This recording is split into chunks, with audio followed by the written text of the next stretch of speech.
रोहित पटेल का channel subscribe करें और साथ में बेल आइकन दबाना ना भूलें।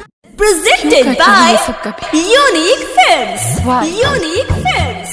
क्या मजा, क्या खुशी मिलती है। कंचन इब्राहिमपुर। मुझे छोड़कर मेरी जिंदगी बिगाड़कर जो खुशी तुम्हें तुम्हारी शादी करने में मिली है, वही खुशी तुम्हारी शादी बिगाड़ने में मुझे मिली है। अब सारी दुनिया जानती है, वादा एक से किया था, शादी दूसरे से कर रही हो।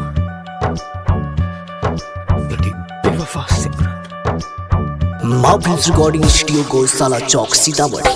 हमके धरा के तू आशा रे दोसरा के चाटेल बता सारे।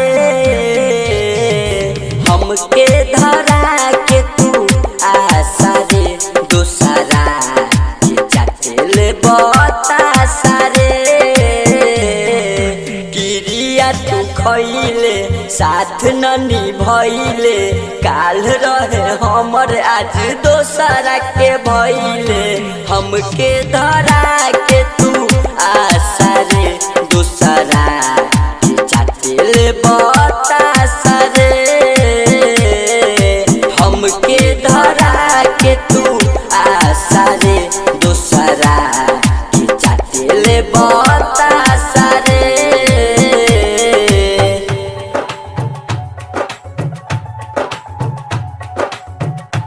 माँ फिल्म्स रिकॉर्डिंग स्टूडियो को साला चौक सीतामढ़ी। हमके धरा के तू आशा रे दोसरा के चाटेल बता सारे। कंचन इब्राहिमपुर।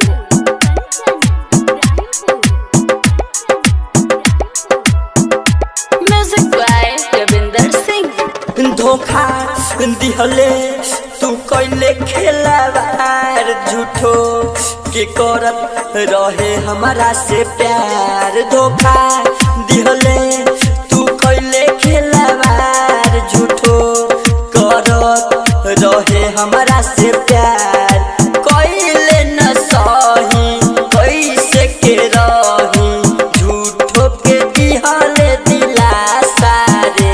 छौरी हमके धरा के तू आशा रे दोसरा के चाटेल बता सारे।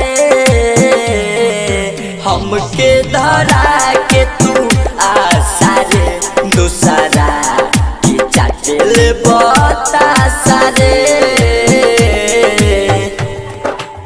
Presented by Unique Films. Unique Films. Unique Films.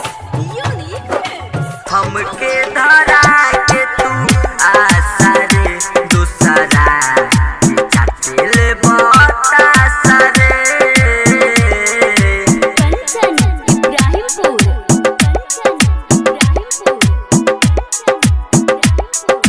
Music by Ravinder Singh.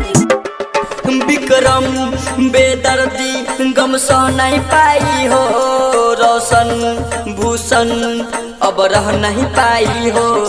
Vikram बेदर्दी गम सह नहीं पाई हो, रोशन रोहित अब रह नहीं पाई हो।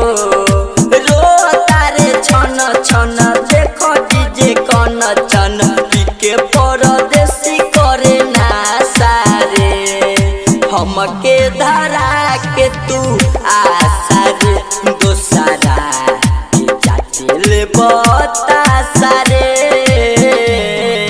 हमके धरा के तू आशा रे दोसरा के चाटेल बता सारे। माँ फिल्म्स रिकॉर्डिंग स्टूडियो को साला चौक सीतामढ़ी।